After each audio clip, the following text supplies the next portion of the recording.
With AAA's legendary roadside assistance and access to hotel, concert, and restaurant discounts, members can expect something more. As a member, AAA Roadside Assistance has your back if you're stranded on the side of the road. You're covered whether you're locked out of your car, have a dead battery, need a tow, or run out of gas. Plus, roadside assistance isn't just for your car. It's with you wherever you go, 24/7, 365. And this peace of mind can be yours for about $5 a month. Offers, terms, conditions, and policies are subject to change without notice. Visit AAA.com/member for details.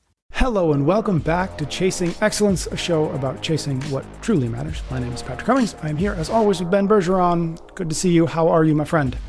Doing great, Patrick. Excited to chat about this. This is going to be fun. Yes, me too. Thank you everybody out there for joining us. We're going back to HopperTalk. HopperTalk is where I clip out some interesting bits of wisdom from things I've been watching, reading, or listening to, and present them here for fodder for our conversation. Last time we did this, we had clips from Elizabeth Gilbert and Simon Sinek. This time around, we've got bits from a TED Talk by Kelly Corrigan and an old clip about happiness from a psychologist named Hillel Einhorn. Before we get into it, I wanted to mention something. Ben, you know this. Some folks out there know this. I wrote a kid's book. It's called The ABCs of Being Happy and Healthy. 26 little lessons for kids who want to grow up to be super wonderful. And it's on Amazon for folks super out cool. there with... It's good, Patrick. You should be Thank proud. you very much. Yeah. So if you've got kids out there, if you've got friends who got kids or colleagues who have kids, with the holidays coming up, I think it might be a great gift. It's kind of written for the 7 to 12-ish age range. So again, it's called The ABCs of Being Happy and Healthy. You can find it on Amazon, or I will also put a link in the show notes too if you want to make it easy. Okay. First one first. We're going to do a little clip from a TED Talk. I love this TED Talk. We'll link to all this stuff from Kelly Corrigan. The TED Talk is called To Love is to Be Brave. So we're going to listen to just a 2.5 minute clip. And on the other side of it, Ben and I will chat. I've interviewed 228 people from my PBS show and my podcast, people with huge careers, Grammys and Pulitzers and NBA championships. And I listen to their stories and I'm duly impressed. But I tell you, the ones they know the best, the ones they can't tell without choking up.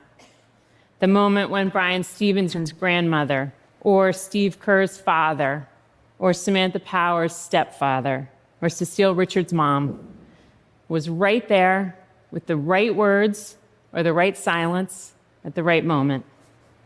This bravery I'm talking about might even be better understood if you look at the smaller moments of injury in family life, when there's not really an answer, or it might be your fault, or it might remind you of something you'd rather forget, or because people are so suggestible, and the wrong tone or expression or phrasing might somehow make things worse. Say your kid was dropped from a group text. They were in it, they mattered, they belonged, and then poof. Or your husband blew the big deal at work. And how should we calibrate the exquisite bravery to respond productively when someone in our family looks at us and says, "Do I know you?" I weigh myself before and after every meal. I hear voices. I steal. I'm using again. He raped me. She says I raped her. I cut myself. I bought a gun. I stopped taking the medication. I can't stop making online bets. Sometimes I wonder if more life is really worth all this effort. Bravery is the great guts to move closer to the wound, as composed as a war nurse holding eye contact and saying these 7 words. Tell me more. What else? Go on. That's how the brave shine. That's all they do. They say, tell me more. What else? Go on. Even if they're scared of what might happen next, even if they have no training or experience to prepare them for this moment. In families, bravery is mostly just sitting there with a posture that communicates, I can hear anything you want to tell me, and a nice warm face of love that says, this is so hard, but you will figure it out. I'm just going to pull up the one thing that out of that was really resonant to me. Bravery is the great guts to move closer to the wound, as composed as a war nurse holding eye contact and saying these 7 words, tell me more, what else, and go on. Really, really good. Again, Kelly Corrigan, To Love is to Be Brave. I first came across this months ago, and I think I actually sent you, I think maybe Jameson, a clip of this, and then I found the full TED Talk, and I just made a note that to do something with this. And we just wrapped up the latest book club inside the Chase Club, which was, we read the Build the Life You Want. And as I was preparing for this conversation, a bit from Build the Life You Want by Arthur Brooks and Oprah popped out or came to mind. And so I found it. And I just want to read a little bit of that because I think it provides a bit more context, a bit more layer for us to sort of chat with. And it's the distinction between being empathetic and being compassionate. And so a little bit from the book: making empathy a full-fledged virtue and a protective emotional caffeine requires adding a few complementary behaviors that convert it into compassion. One comprehensive study of compassion defines it as recognizing suffering, understanding it, and feeling empathy for the sufferer, but also tolerating the uncomfortable feelings they and the suffering person are experiencing, and crucially acting to alleviate the suffering. The key is to use your conscious faculties to push beyond your feelings. Do the work to become strong in the face of pain, and you will benefit yourself and others. To become a more compassionate and thus happier person, start by working on your toughness. To be tougher in the face of another's pain doesn't mean feeling it less. Rather, you should learn to feel the pain without being impaired to act. So let's just start there. Okay, so first, Kelly's TED Talk is phenomenal, and I think the most powerful part is the examples that she gives, right? It's when someone says that to you, she lays it out well. It's like, well, I don't want to say the wrong thing. I don't even want to say it, made the right thing with the wrong tone. I'm afraid of being a part of this conversation. So you don't lean in, and you avoid. And that's the opposite of bravery, right? And that's what her whole point is. And as she says, in a family setting, like bravery is love, and it could just be a matter of sitting there with, I think she said, like the posture that shows I can hear every word you're saying. She says, in terms of like a war nurse, which I agree is like that if there's the appropriate kind of dovetail from her message of bravery into that of compassion, it is that war nurse, right? Which the war nurse is really the conversation between like empathy and compassion. And maybe to back up a little bit, I think we've talked about this before because I know we certainly did a lot as my internal team. Empathy was a big area of focus for us for a very, very long time because Brene Brown brought it to light. And the way she brought it to light was it is the necessary and effective step forward and past sympathy. And most people wanted to be, before she kind of explained this, thought of sympathy as a very strong personal trait. And the way she explained it was, sympathy is looking over the well at somebody that's fallen into it and saying, oh my gosh, that's so terrible. I feel so bad for you. And that's what sympathy is, right? You've lost a loved one, you lost your job. It's, I feel bad for you. The way she explains empathy is getting down into the well and feeling the feelings with them, which if you stop there does feel, it's like, wow, that is a much more meaningful emotion. That is way more connected. But what you realize, and what I think Arthur Brooks has done such a nice job of, and the way that Kelly espouses it in the TED Talk with the war nurse, is that might not be the most productive thing. And if empathy is feeling the feel that they're feeling, well, if they are distraught, anxious, overwhelmed, you're feeling anxious, distraught, and overwhelmed. Whereas compassion is that tolerance for discomfort, and it is productive. It is that intersection of toughness and sensitivity. And it brings with it a certain strength that's required to face this without being overwhelmed. And if we are to think about what is going to move people forward, it is not just the nurse on the side of the bed that will cry with you. It will somebody that can help you heal, help you become better. And I really love that kind of is greater than framework of certainly sympathy is better than disconnectedness. Indifference is the right word, right? It's certainly, there is indifference. Well, sympathy is greater than indifference. Empathy, I'm going to get in the well with you, is greater than sympathy. But compassion is, I will not only relate, I will not only feel the feel, I will not only be here with the posture that shows I am listening wholeheartedly to everything you have to say, but I'm also going to have the toughness to withstand this discomfort and help climb us both out of the well. Mm-hmm. That is a powerful place to be. So I think it really does start with her 7 words. Tell me more. What else? Go on. Yeah. As opposed to the very first thing, which is indifference, right? Mm-hmm. That like, whoa, this is too heavy. This is too much. I don't want to make this thing worse. So I'm going to feel bad for you as I walk past the well being like, sorry about that. Wish that wasn't happening to you. And moving on. Getting in the well and then going down there and go, tell me more about this. And then working your way out of it together. Yep. I think the interesting part as well is the focusing on others is the turning point between certainly sympathy, empathy, and then compassion. Because sympathy is like, I feel that. I'm so sorry for that. Like, I hear you. I understand that this is difficult. But it's still, you're protecting yourself to a large degree. It's not until you move into, again, the way that Brooks defines it, until you move into compassion, that you're actually putting yourself on the hook for a little bit, right? It's like, I might not say the right word. Right. I might actually make this worse before I make it better.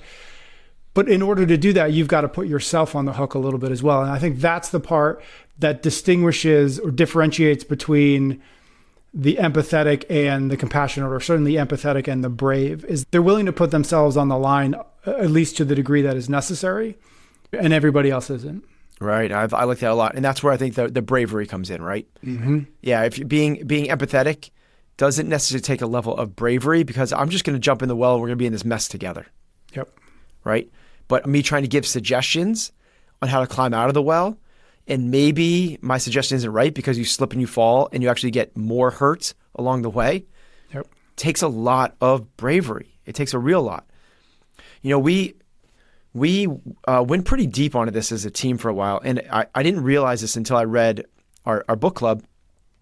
I didn't have the language for that. It's so funny because Brene Brown is the one that's so into like language is so powerful when you have these different words. People can only usually describe 3 emotions: happy, angry, or sad. Like if they feel frustrated, but they can't say frustrated, then they go to anger. It's like they mislabel it, and it's like, oh my God, like, wow, like having a ability to have the language to describe things is so powerful. And that's what I found when I found this difference between empathy and compassion.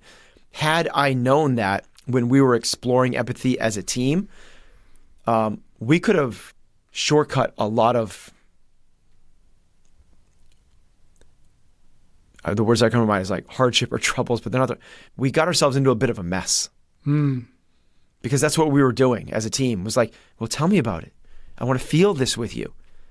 And I don't know if it's his terms or not, but I came across this shortly after reading it. There's a term called toxic empathy because it immobilizes you. You're immobile. You are also becoming overwhelmed. You are also becoming anxious. You are also becoming distraught. You are also becoming fearful.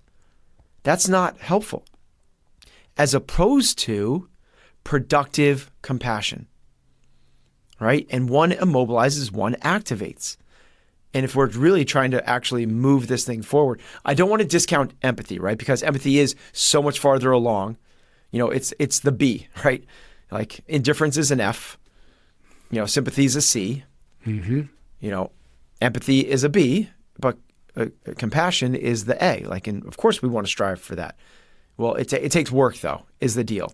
There's an 8-week course at Stanford that teaches compassion, not empathy, not sympathy, but teaches this. It teaches it in all different settings, from work to family to trauma to all these other things.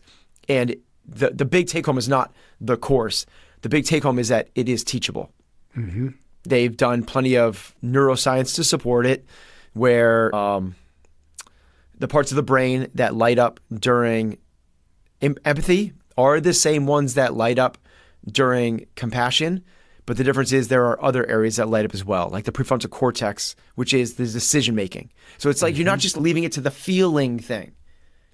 I don't want to feel like people come off as like a hardo, because you're still feeling all the feels. Totally. This is the difference. All of the feels are still there. You're just doing it in a productive way. And so I said it's the intersection of toughness and sensitivity. Mm-hmm. It's not leaving sensitivity to be tough. Yeah, I love and that. I really like, in terms of like a team dynamic at work, or even like parents, like what better place to be as a parent than to be a compassionate parent rather than empathetic? She said, your kid gets cut out of a group text. What do you do? Yeah. Like the sympathy one goes, that does suck, Johnny. I'm so sorry about that, right? The empathetic one feels what that must feel like.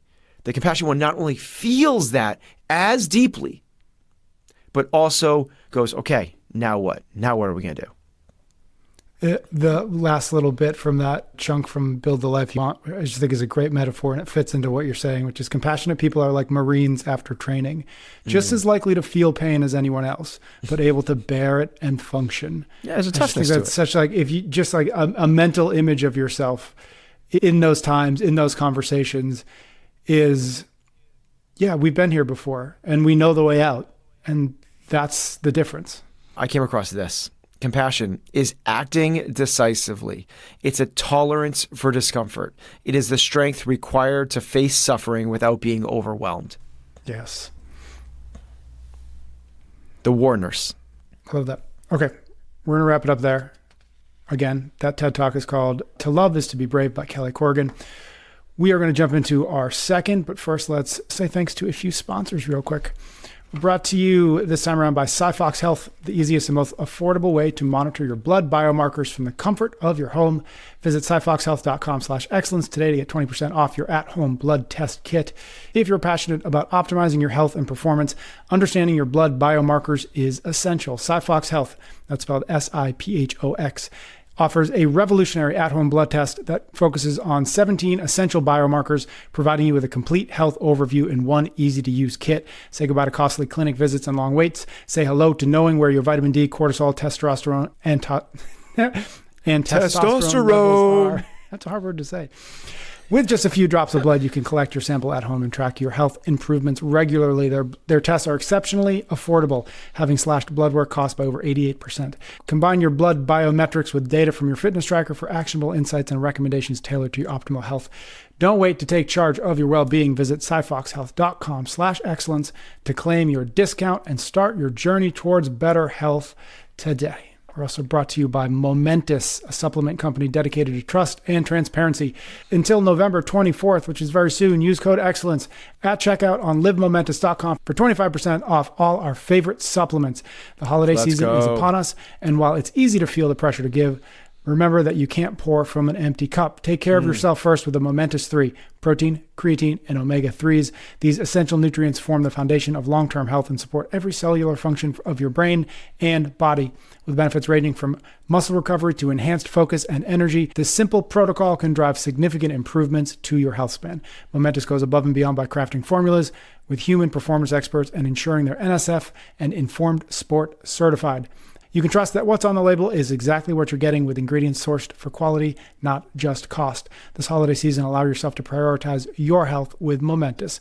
Don't miss out on exclusive early access to their Black Friday, Cyber Monday deal until November 24th. Use the code EXCELLENCE at livemomentous.com for 25% off your order and enjoy a free gift of 5 nights of their best-selling sleep packs on all orders over $75. That's livemomentous.com. Use the code EXCELLENCE. Okay, let's get into our second clip here. This is from, he was an American psychologist, played a role in the development of the field of behavioral decision theory. His name is Hillel Einhorn. And here is, it's a short clip, about a minute. Now, there are some interesting issues there by looking for evidence opposed or evidence about non-occurrences. And this was brought home to me dramatically in a Chinese restaurant one night. After the meal, I bought the usual fortune cookies, and I opened the cookie and I read my fortune. It was a very interesting one. It said, don't think about all of the things that you want that you don't have. Think of all of the things that you don't want that you don't have. Well, that kind of stopped me dead. I don't know who writes these things. But this was a very interesting one, so I immediately drew a little 2x2 table. Want, not want, have, not have. And of course, we think about what we want that we have, what we want that we don't have, what we don't want that we have, but rarely do we ever think about what we don't want and what we don't have. And so I like to use this example to point out that if the correlation between wants and haves is some notion of happiness, and because that don't want, don't have says so large, we're actually a lot happier than we think we are. The audio in the last bit got a little bit wonky. I couldn't fix it. This is an old clip randomly on YouTube. So I'm just going to read that last bit. And this is what he says. And because that don't want, don't have cell is so large, we're actually a lot happier than we think we are. I'm going to do a little bit more context to this before we dive in. I found this clip on David Epstein, who's the author of Range, on his newsletter, his Substack. A little bit of interesting tidbit. He wrote, Einhorn shared this wisdom just a few months before he died of cancer at the age of 45, which just provides a little bit more poignancy. But more than that, I wanted to try to describe, and on the blog, and again, we'll link to it, there, Epstein he created this 2x2. And a 2x2, for those folks to imagine, it's like the Eisenhower matrix is another one we've talked about. 4 quadrants, split it in the middle. Top left quadrant are things you want and things that you have, and that makes you happy. Top right quadrant, things that you want that you don't have, and that makes you unhappy.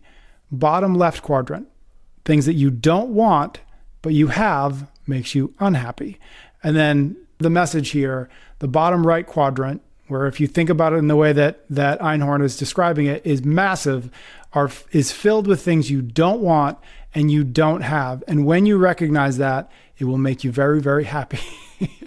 So that's just the context to this. I'd love to know first thoughts. Okay, so without seeing the matrix, maybe we should give some some examples of that, because that's great. Okay, so the top left is the things you want and things you have. I have this and I want this, right? Yes. So yep. I have my 2 working legs. I have an awesome wife. I have great kids. I have a job I love. I have safety and security. I have freedom.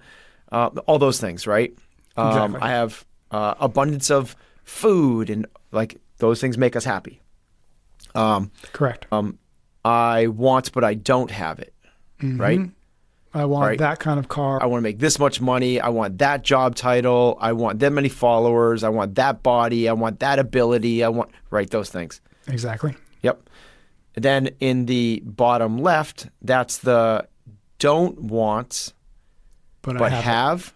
Yep. And that makes us unhappy. That makes us unhappy. So that is crappy car. I have a job I don't like. I live in a place that my friends don't live in. I live in the Northeast, and it's always crappy weather. Exactly. Yeah. So the things that I don't want, but I have. Yep. And that makes us, of course, unhappy.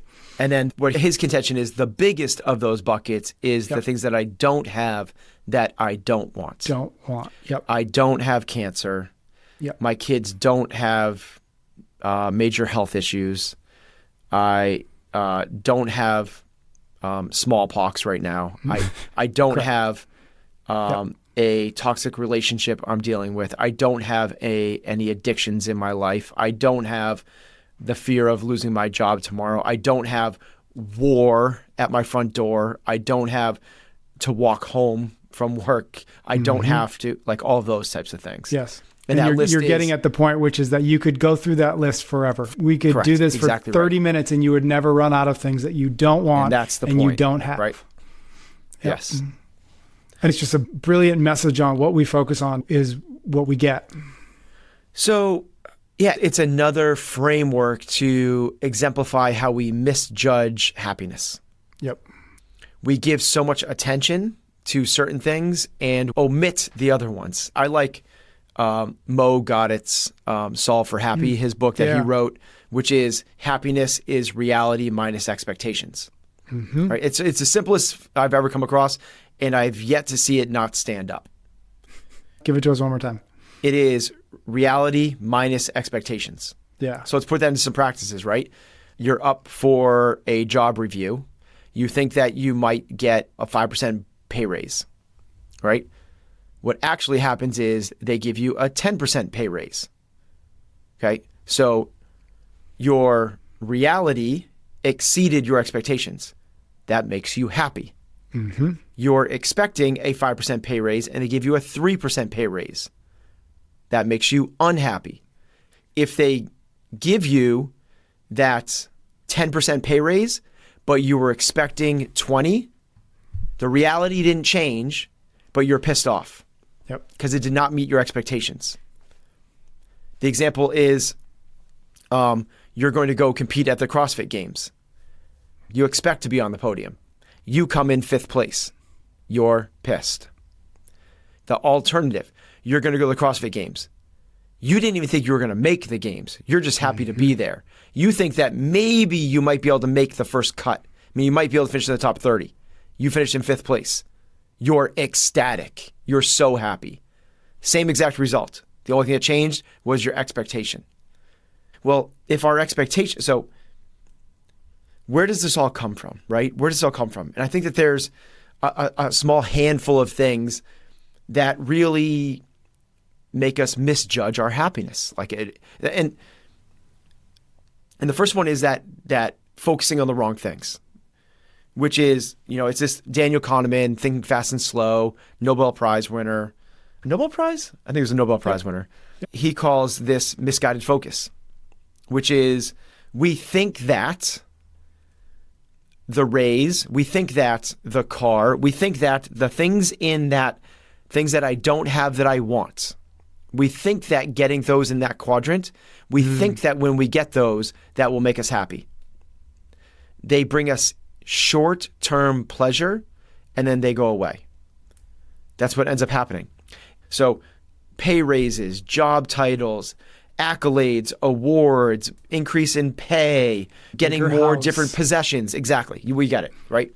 As opposed to more meaningful things like better relationships, living with purpose and meaning, your health, right? Those are actually the things that science tells us actually bring happiness. It's one of the big differences. We seek, as human beings, we seek the transient instead of the long lasting because we have a presence bias, which is we wanted this thing now. We want the thing now. And we are so bad at visualizing what's going to make ourselves happy in the future that we go for the short term now instead. We remember that the last time we got a raise, we felt good. So we think that that's the thing. I need that thing again. I need that little burst. I need that little thing. Remember how good that piece of cake felt, right? So we go for that thing. And what this ends up causing us to do is when we get home from a long, tiring day of work, we have a choice of I'm either going to sit on the couch, veg out with some Chinese food, and we'll get a fortune cookie. Maybe we're as lucky as he was to Einhorn to get the awesome fortune at the end. So we're going to get some Chinese food, watch Netflix. Such a long day at work. That's going to feel so good. That's going to make me so happy right now. As opposed to the thing that won't make me happy right now, which is go to the gym. But which of those practices done over a decade are going to create the long-term, lasting happiness? And the answer is so obvious, it's not even worth stating. The other part about this is that we think that it's those, we get the misguided focus of those accolades, awards, possessions, those things. But what also happens is they go away really quickly because of what's called hedonic adaptation. And what that means is these things that make us happy last for very, very short period of time because we are so hardwired for improvement as human beings that what is new and exciting now immediately becomes the new bar. It's kind of like when you're going to look to buy a new house. You're like, I'm going to look for a house, and I think that $400,000 is the price range we should be in. I think we should be in the $400,000 price range. And then by mistake, you just sort of look at one that's $500,000, $500,000. Yep. You're like, you can't even look at $400,000 houses anymore. You're like, okay, well, that's the new low bar, right? It's the same thing here. Is a really poignant example of this in terms of like how quickly we adapt to things that were once amazing that we take so for granted right now. Just 60 years ago, very, very, very few people in the United States had a hot shower. Like, talk about something that we just take for granted. Meaning our grandparents grew up without hot showers. They became mainstream in the 50s and 60s. Only 1% of households had indoor plumbing in the 1920s.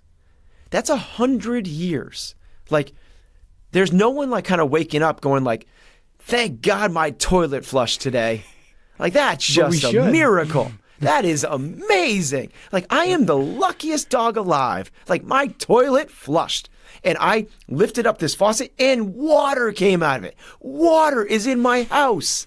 Like, because we so quickly adapt to these new circumstances. It's just like hedonic adaptation. It's like, okay, that's the thing. Now what's next? And we're problem-seeking beings. Once we have something solved, we go to do the next thing. It's what made our species so amazing. We're just like, done, got that. What's next? Make it better. That is status quo. It's like we all drive around in cars. Like, that is insane. And we've realized this is only like 3 generations ago. We're not talking about like ancient Rome. We're not talking about like when Jesus was around. We're not talking about like cave and Paleolithic times. We're talking about our grandparents and their parents. Mm-hmm. Like our grandparents' parents were on horses. The fastest that news could spread was as fast as a horse. If something happened in Europe and we want to hear about it here, it had to get on a horse, be ridden to the coast, be put on a sailboat, sailed across the Atlantic Ocean, then put on another horse, and that letter was then delivered to somebody. That's how fast information traveled. And now we're like pissed off because like you don't have cell phone coverage. Mm-hmm. It's like somebody doesn't respond to your text message right away. Oh my God, right? And then the other one on top of that is we have, negativity bias. So we talk about this a fair amount, but it's hardwired into us for survival mechanisms to know and seek out the bad things. Because if you don't remember which berry you like better, do you like blackberries or blueberries better? You're going to be okay. Your DNA being passed on doesn't matter, yeah. Right? But you're remembering that berry killed your buddy Fred is really important to remember. Yep. So we just have these things working against us for our happiness. And the last one I'll just kind of layer in there because we'll pull it back to his grid, but it's just like social comparison.